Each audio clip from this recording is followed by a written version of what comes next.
திருவாக்கும் செய்கரமும் கைகூட்டும் செஞ்சல் பெருவாக்கும் வீடும் பெருக்கும் உருவாக்கும் ஆதலால் வானோர் மாணிமத்தனை காதலால் கூப்புவதும் கை. அனைத்து உலக ஆன்மீக அன்பர்களுக்கு வணக்கம். அதாவது நம்ம இப்போ இந்த வீடியோவில் பார்க்கக்கூடிய விஷயம் என்ன அப்படின்னு கேட்டிங்கன்னா, 12 ராசிகளுக்கும் உண்டான பிப்ரவரி மாத ராசி பலன்கள். அதாவது பிப்ரவரி மாதம் 12 ராசிக்குமே என்ன பலன்கள் இருக்குது அப்படிங்கிறத நம்ம இதை பார்க்குறோம். இந்த 12 ராசிக்கும் என்னென்ன நல்ல விஷயங்கள் நடக்குது, என்னென்ன ஒரு குறைவான விஷயங்கள் இருக்குது, எதெல்லாம் செய்யலாம், இதெல்லாம் செய்யக்கூடாது, எந்த விஷயங்கள் செய்யும்போது கவனமாக இருக்கணும், எந்த விஷயங்கள் இயல்பாகவே உங்களுக்கு சாதகமாக கூடி வரும், சில நன்மைகளும் சில அதிர்ஷ்டமான விஷயங்களை பற்றியும் சில விஷயங்களை எச்சரிக்கையாக இருக்க வேண்டிய விஷயங்களை பற்றியும் நம்ம அந்த விஷயத்தில் நம்ம பார்க்குறோம். இதில் இந்த பிப்ரவரி மாதம் நீங்கள் பார்த்தீங்க அப்படின்னா பிளானட் பொசிஷன் அப்படின்னு பார்க்கும்போது சுக்கிரனுடைய பயிற்சியும் புதனுடைய பயிற்சியும் இருக்குது. சுக்கிரனுடைய பயிற்சி அப்படிங்கிறது மாதத்தினுடைய ஆரம்பத்திலையும் மாதத்தினுடைய இறுதியிலையும் இருக்குது. அதே மாதிரி புதனுடைய பயிற்சி அப்படிங்கிறது இந்த மாதத்தினுடைய இறுதியில் மட்டும்தான் இருக்குது. இது எதுக்கு சார் எங்களுக்கு அப்படின்னு கேட்டிங்கன்னா, இந்த புதன் சுக்கிரன் தான் மாத கிரகங்களை பொறுத்த வரைக்கும் மாத பலன்களை தீர்மானிப்பதில் முக்கியத்துவம் வாய்ந்த கிரகங்கள். இதில் சில ராசிகள் மட்டும் நல்ல பலன்களையும் சில ராசிகள் மட்டும் நியூட்ரலான பலன்களையும் அனுபவிக்க இருக்கீங்க. இதில் எந்தெந்த ராசிகளுக்கெல்லாம் சாதகமான அமைப்பு அப்படிங்கிறத முதல்ல நான் சொல்லிடுறேன். இதில் மேச ராசிக்காரங்களுக்கு நல்லா இருக்குன்னு சொல்கிறீங்களே சார், எப்படி சார் இது 7 சனி போயிட்டுருக்கு, எப்படி சார் நல்லா இருக்கும்னு நீங்கள் கேட்கலாம். ஆனால் உங்களுக்கு இந்த பிப்ரவரி மாதம், அதாவது பிப்ரவரி அப்படிங்கிறது மார்கழியும் தையும் இணைஞ்சு வரக்கூடிய மாதம். இந்த மாதத்தில் இருக்கக்கூடிய மாத கிரகங்களும் வருட கிரகங்களும் உங்களுக்கு சாதகமாக இருக்குது. மேச ராசி, அதே மாதிரி மிதுன ராசி, சிம்ம ராசி, அதே மாதிரி உங்களுக்கு தனுசு ராசி, மேசம், மிதுனம், சிம்மம், தனுசு, இந்த 4 ராசிகளுக்கு ரொம்ப டாப் மோஸ்டான நல்ல பலன்களை மட்டும் தரும். இது என்ன அப்படிங்கிறத நம்ம தனிப்பட்ட வீடியோவில் நம்ம அதை விரிவாக பார்க்கலாம். மற்ற ராசிகளுக்கு நெகட்டிவாக இருக்குமா சார் அப்படின்னா அப்படி கிடையாது. இதை நான் ஜென்ரலாக சொல்லக்கூடிய விஷயங்கள் தான். ஒவ்வொரு ராசிக்கும் உண்டான செப்பரேட்டான பலன்களை நம்ம இப்போ ஒவ்வொரு வீடியோவில் பார்ப்போம். இப்போ நம்ம ஜென்ரலான விஷயங்களை பார்க்குறோம். இதில் இது யாருக்கு சாதகம் யாருக்கு பாதகம் அப்படின்னு பார்க்கும்போது கல்வி, மாணவர்களை பொறுத்த வரைக்கும் கல்வி, போட்டித் தேர்வு எழுதக்கூடியவங்க, நீட் எக்ஸாம் எழுதக்கூடியவங்க, அதே மாதிரி மாணவர்களை பொறுத்த வரைக்கும் எல்லா மாணவர்களும் நீட்டு தேர்வு அல்லது ஸ்டூடெண்ட்ஸு இப்போ அந்த போட்டித் தேர்வு எழுதக்கூடியவங்க, 10th +2 எழுதக்கூடியவங்க, அதில் படிக்கக்கூடியவங்க, இவங்களை பொறுத்த வரைக்கும் எப்படி இருக்கும் அப்படின்றத பற்றியும், அதே மாதிரி ஒரு 7ஆம் சீட்டு பிடிக்கிறவங்க அல்லது 7ஆம் சீட்டு போடுறவங்க இவங்களை பொறுத்த வரைக்கும் எப்படி இருக்கும் அப்படின்ற இந்த பிப்ரவரி மாதத்தில் நம்பி செய்யலாமா ஒரு விஷயத்தை அப்படிங்கிறத பொறுத்த வரைக்கும் அப்படிங்கிறத பற்றியும், கடன் வாங்கலாமா, புதிய தொழில்கள் பண்ணலாமா அப்படிங்கிறத பற்றியும் நம்ம அந்த 12 ராசிக்குமே பார்க்க இருக்கோம். 12 ராசிக்கும் ஏற்ற இறக்கங்கள் எப்படி இருக்க போகுது அப்படிங்கிறது இந்த வீடியோவில் ஒவ்வொரு வீடியோலையும் தனிப்பட்ட முறையில் நம்ம பார்க்க இருக்கோம். அந்த மீனராசினியர்களை இப்போ ஒரு பயத்தினுடைய உச்சபட்ச நிலையில் இருக்கக்கூடிய ராசி எதுன்னு கேட்டிங்கன்னா மீனராசி. பயமே மொத்த உருவமாக இருக்குது அப்படின்னா அது மீனராசி. ஏன் அப்படி சொல்கிறோம்னா, ஜென்மச்சனி அப்படின்ற ஒரு பதட்டத்துலையும் பயத்துலையும் உங்களை நீங்களே வருத்திக்கிட்டு இருக்கீங்க. அது நீங்கள் அப்படி பயப்படணுமா அப்படின்னா அப்படி கிடையாது. ஜென்மச்சனி, அஷ்டமச்சனி, கண்டகச்சனி, அர்த்தாஷ்டமச்சனி இதெல்லாம் தாண்டி ஜோதிடத்துக்குள்ளே எவ்வளோ விஷயங்கள் இருக்குது. அதெல்லாம் நீங்கள் தெரிஞ்சுக்கணும் அப்படின்னா உங்களுடைய பிறப்பு சாட்டை தான் உங்களுடைய வாழ்க்கையை தீர்மானிக்குது. ஒரு மனிதன் பிறந்து வளர்ந்து இந்த வாழ்க்கையில் எப்போ எதை அனுபவிக்கணும் அப்படிங்கிறது உங்களுடைய தனிப்பட்ட சுய ஜாதகத்தில் இருக்குது. அதுக்காக 7 சனி ஜென்மச்சனி பாதிக்காமல் போயிடுமா அப்படின்னு கேட்டிங்கன்னா என்கிட்ட அதுக்கு ஆன்சர் இல்லை, சரிங்களா? ஆனால் அதே சமயம் நீங்கள் ஜென்மச்சனி பயத்தை ஏற்படுத்தி உங்களை நீங்களே பாதிப்புக்கு உள்ளாக்க வேண்டிய அவசியமும் இல்லை. என்னுடைய பதில், நம்மளை மாதிரி இப்போ என்கிட்ட ஜாதகம் பார்க்கணுன்னா ஸ்க்ரீனில் தெரியிற நம்பருக்கு நீங்கள் கான்டாக்ட் பண்ணி பார்க்கலாம். அல்லது உங்களுக்குன்னு ஒருத்தர் இருப்பார் இல்லைங்களா, நம்பிக்கைக்குரிய ஜோசியர்னு ஒருத்தர் இருப்பார் இல்லைங்களா, எல்லாருக்குமே அப்படி ஒருத்தர் வச்சுருப்போம். அவங்கள்ட்ட கான்டாக்ட் பண்ணி கேட்டுக்கலாம். ஆனால் யார் எப்படி பார்க்குறாங்க அப்படிங்கிறது தான் விஷயம். ஜோதிடர்களுக்குள்ளே யார் சிறப்பாக பார்க்குறாங்க, யார் நம்பிக்கைக்குரிய ஜோதிடர் அப்படிங்கிறது தான் விஷயம். ஜென்மச்சனின்றது பயப்பட வேண்டிய அவசியம்ன்றது என்னுடைய முதல் பதில். சரிங்க, 2026 பிப்ரவரி மாதம் எப்படி இருக்க போகுது அப்படிங்கிற பலன்களை நம்ம போவோம். இப்போ சந்திரன் மேலே சனி ஃபஸ்ட் விஷயம், அது இருக்கட்டும். இது குழப்பமான ஒரு நிலை தான். உங்கள் ராசிக்கு 3ஆம் இடத்தை சனி பார்வை செய்கிறது அப்படிங்கிறது முயற்சிகள் எல்லாமே தட்டி போகும், குழப்பங்களுக்குள்ளே சிக்கிடும். ஒரு முயற்சி எடுத்துகிட்டு நம்ம தவறாக எடுத்துட்டோமோ அப்படின்ற என்ன அலைகளை கொடுத்து மாற்றி விட்டுரும். அதெல்லாம் நீங்கள் பார்க்க வேணாம். உங்கள் ராசிக்கு 4ஆம் இடத்துல குரு வக்ரமாக இருக்கிறது பாசிட்டிவ் ஆர் நெகட்டிவ்னு கேட்டிங்கன்னா பாசிட்டிவ் தான். அதில் பெரிய நெகட்டிவ் இல்லை.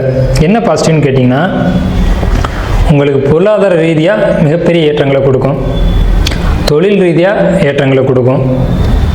என்ன சார் தொழிலே நொடிஞ்சு போச்சு, இப்போ போய் இப்படி சொல்கிறீங்க அப்படின்னு கேட்டிங்கன்னா, விஷயம் இருக்குது. தொழிலில் உங்களுக்கு லாபம் இருக்குது, அது எப்படி கையாளணுன்ற விஷயம் இருக்குது. ஒன்று, நீங்கள் வந்து மனைவி குழந்தைகளை ஆதரித்து நடந்தீங்க அப்படின்னா உங்களுக்கு என் தொழிலில் பாதிப்புகள் வராது. இல்லையா, உங்களுக்கு கோபம் வரும்போதெல்லாம் அவங்கள்ட்ட நீங்கள் உங்கள் கோபத்தை வெளிப்படுத்தினீங்கன்னா தொழிலில் பாதிப்புகள் ஏற்படுத்தும். இதுதான் அந்த பிப்ரவரி மாதத்துக்கான உங்களுடைய பலன்கள். உங்கள் ராசிக்கு 11ஆம் இடத்துல சூரியன் செவ்வாய் 9ஆம் தேதிக்கு பிறகு 12ஆம் இடத்துக்கு வந்துடுறாங்க. உங்களுக்கு 12ஆம் இடத்துல 4 கிரகங்களுடைய சேர்க்கை இருக்குது. சூரியன், புதன், சுக்கிரன், ராகு. இந்த கிரக சேர்க்கை உங்களுக்கு ரொம்ப பாசிட்டிவான விஷயங்களை கொடுக்கும். எதில் அப்படின்னு கேட்டிங்கன்னா, தொழில் சார்ந்த பயணங்களில். ஃபஸ்ட்டு தொழில் சம்மந்தப்பட்டு நான் ஒரு பயணம் வச்சுருக்கேன் அப்படின்னு கேட்டிங்க அப்படின்னா பாசிட்டிவான ஆன்சர். என்னென்னு கேட்டிங்கன்னா, நீங்கள் துணிஞ்சு இறங்கலாம், தொழிலில் லாபம் உண்டு. 2வது விஷயம், சொத்து ப்ராப்பர்ட்டி வாங்கக்கூடிய யோகம் இருக்குது. சுபகாரியங்கள் வீட்டில் நடத்தக்கூடிய யோகம் இருக்குது. சொத்து வாங்குறதும் சுபகாரியம்தான். சுபகாரியங்கள் பண்ணுறது ஒரு காது குத்தாக இருக்கலாம், ஒரு கிரகப்பிரவேசமாக இருக்கலாம். அது உங்கள் வீட்டில் ஒரு நெருப்பு எரியணுங்க, அவ்வளோதான். சிம்பிளாக சொன்னால் அதுதான். உங்களுடைய ராசிக்கு 2ஆம் இடத்த செவ்வாய் தன்னுடைய 4ஆம் பார்வையால் பார்த்தா உங்கள் வீட்டுக்குள்ளே ஒரு நெருப்பு எரியணும். எப்படி எரியும்? ஒரு சுபகாரியம்னு ஒன்று நடத்த ஆரம்பிச்சிட்டோம்னா ஒரு ஐயரை கூட்டிகிட்டு வந்து ஒரு நெருப்பு வைப்போம் இல்லைங்களா? அது நடத்தி கொடுக்கும் இந்த பிப்ரவரி மாதத்தில். அதை நீங்கள் பண்ணிக்கலாம். அப்படி பண்ணுறதுனால, அப்படி ஒரு அக்னியை வளர்த்து ஹோமம் பண்ணுறதுனால உங்களுக்கு ஏற்படவிருக்கக்கூடிய நெகட்டிவான விஷயங்கள் அந்த நெருப்புலேயே புகை மாதிரி போயிடும், அது அழிக்கப்பட்டு போயிடும் அப்படின்னு கூட நம்ம எடுத்துக்கலாம். நெருப்பு அப்படின்ற ஒரு பசுமாகி போயிடும். உங்களுக்கு கடன் தொல்லை இருக்குதுன்னு நீங்கள் நினச்சிங்கன்னா கடன் தொல்லை இருக்குது, அது உண்மைதான். கடன் இல்லாத நபர்கள் யாருமே இல்லை. கடன் தொல்லைகள் இருக்குது அப்படிங்கிறதுனால நீங்கள் வந்து கவலைப்பட வேண்டிய அவசியம் இல்லை. ஆனால் கடன் சம்மந்தப்பட்ட கவலைகளை கொடுக்கும். உங்களுக்கு வருமானம் இருக்குது, அந்த வருமானத்தை சரியானபடி ஒரு சேமிப்பாக மாற்றி நீங்கள் கடனை அடைக்கலாம். புதிய தொழில்கள் முயற்சிகள் வேண்டாம். புதிய தொழில்கள் முயற்சிகளை பொறுத்த வரைக்கும் ஒதுக்கி வைக்கிறது நல்லது. உடனடியாக இறங்க வேணாம். புதிய தொழில் முயற்சியில் நீங்கள் உடனடியாக இறங்க வேணாம், பொறுமையாக நீங்கள் இறங்கலாம். புதிய தொழில் பண்ணுற முயற்சியை நீங்கள் பொறுமையாக எடுத்து செய்யலாம். அதே மாதிரி உங்களுக்கு பார்த்துட்டிங்கன்னா சூரியன் பலமோடு இருக்குது. 6ஆம் அதிபதியான சூரியன் உங்கள் ராசிக்கு 12ல் மறைஞ்சது அப்படின்னா இதுக்கு பேர் விபரீத ராஜ்யம்னு பேர். அப்போ இந்த காலகட்டத்தில் திடீர் வருமானங்களும் திடீர் அதிர்ஷ்டங்களும் நீங்கள் நினைக்காத விஷயங்கள் கூட நடக்கும். அதனால் உங்களுக்கு ஆதாயங்கள் கிடைக்கும். வெளியூர் பயணங்கள், வெளி மாநில பயணங்கள் இருக்கும். ஆனால் வெளிநாடு பயணம் மட்டும் வேண்டாம். வெளிநாட்டு பயணம் நீங்கள் முயற்சி செய்தாலும் நடக்காது, தடையாகும். அந்த ஏன் அப்படி வெளிநாட்டு பயணம் வேணாம் அப்படின்னு சொல்கிறோன்னா, அதில் சில பிரச்சனைகள் ஏற்படலாம் வாய்ப்பு இருக்குது. அதனால் ஏற்படுத்த குறைச்சிக்கோங்க. ஆனாலும் உங்கள் சுயஜாத ரீதியாக அதில் ஏதேனும் ஒரு அமைப்புகள் இருந்தால் நீங்கள் போகலாம். அதுக்கு உங்கள் சுயஜாதம் சப்போர்ட் பண்ணணும். ஆனால் போகணுன்ற எண்ணத்தையும் போகணுன்ற ஒரு ஆசையும் கண்டிப்பாக உருவாக்கி விடும், போவீங்க. இது ஒரு நல்ல விஷயந்தான். தொழில் வேலையை பொறுத்தளவுக்கு பிரச்சனை இல்லை. ஜாப்பில் இருக்கக்கூடியவங்களுக்கு தொந்தரவுகள் வரும். அரசாங்க ரீதியாக எக்ஸாம் எழுதக்கூடியவங்க, போட்டித் தேர்வு எழுதக்கூடியவங்களுக்கு போட்டித் தேர்வு கொஞ்சம் இன்னும் முயற்சிகள் அதிகம் தேவை. படிக்கக்கூடிய மாணவர்களை பொறுத்த வரைக்கும் படிப்பில் கவனம் அதிகம் தேவை. கலைத்துறையில் இருக்கக்கூடியவங்க உழைப்புகளை அதிகமாக போடணும் அப்படிங்கிற ஒரு அமைப்பு இருக்குது. இன்னும் கடுமையாக உழைச்சா நம்ம முயற்சி செய்த இலக்கை அடையலாம் அப்படிங்கிற ஒரு அமைப்பு இருக்குது. கடின முயற்சி எடுத்தால் அந்த இலக்கை அடையலாம் அப்படிங்கிற ஒரு அமைப்பு இருக்குது. அப்போ என்னென்னா, உங்களுக்கு நெகட்டிவான விஷயங்கள் எதுவும் இல்லை. நெகட்டிவான விஷயங்கள் அப்படிங்கிறது உங்களுடைய பிறப்பு ஜாதகத்தில் இருந்தால் மட்டும்தான் ஒத்துக்க முடியும். பாசிட்டிவான விஷயம் என்னென்னு கேட்டிங்கன்னா, கடினமாக உழைக்கக்கூடிய யாருக்குமே பாதிப்பு இல்லை மீனராசிக்காரங்களுக்கு அப்படின்றத நம்ம மீண்டும் சொல்கிறோம். ஆனால் மீனராசிக்கு நம்ம வலியுறுத்தி சொல்லக்கூடிய விஷயம் என்னென்னு கேட்டிங்கன்னா, உங்களுடைய பர்த் சார்ட், நீங்கள் பிறந்த அன்றைக்கு இருக்கு இல்லைங்களா, பிறந்த தேதி, நேரம், பிறந்த ஊர், இது 3 வச்சு தான் நீங்கள் முடிவு செய்யணும். நீங்களாக ஒரு முடிவுக்கு வரக்கூடாது அப்படிங்கிறது தான் மறுபடியும் நம்ம சொல்கிறோம்.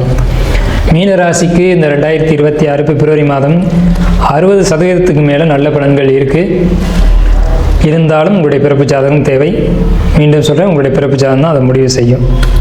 தொழில், வேலை, நண்பர்களை பொறுத்த வரைக்கும் நம்ப வேண்டாம். நண்பர்களை ஒரு கண்ணோட பாருங்கள். ஏன்னா உங்களுடைய 7ஆம் வீட்டை செவ்வாயும் சனியும் சேர்ந்து பார்க்குது. செவ்வாயும் சனியும் சேர்ந்து ஒரு வீட்டை பார்த்தா அந்த இடம் ரொம்ப பாதிக்கப்படும். அப்போ நண்பர்களால் ஒரு ஏமாற்றத்தையோ, காதல்களால் ஒரு ஏமாற்றத்தையோ, அல்லது கணவன் மனைவி உறவுகளுக்குள்ள ஒரு ஏமாற்றத்தையோ சந்திக்க வேண்டிய சூழல்கள் உருவாகலாம். ஆகையினால் நீங்கள் இந்த உறவுகளை நம்ப வேண்டாம். சரிங்களா? காதல் கசக்குதியான்ற மாதிரி கசந்துரும்.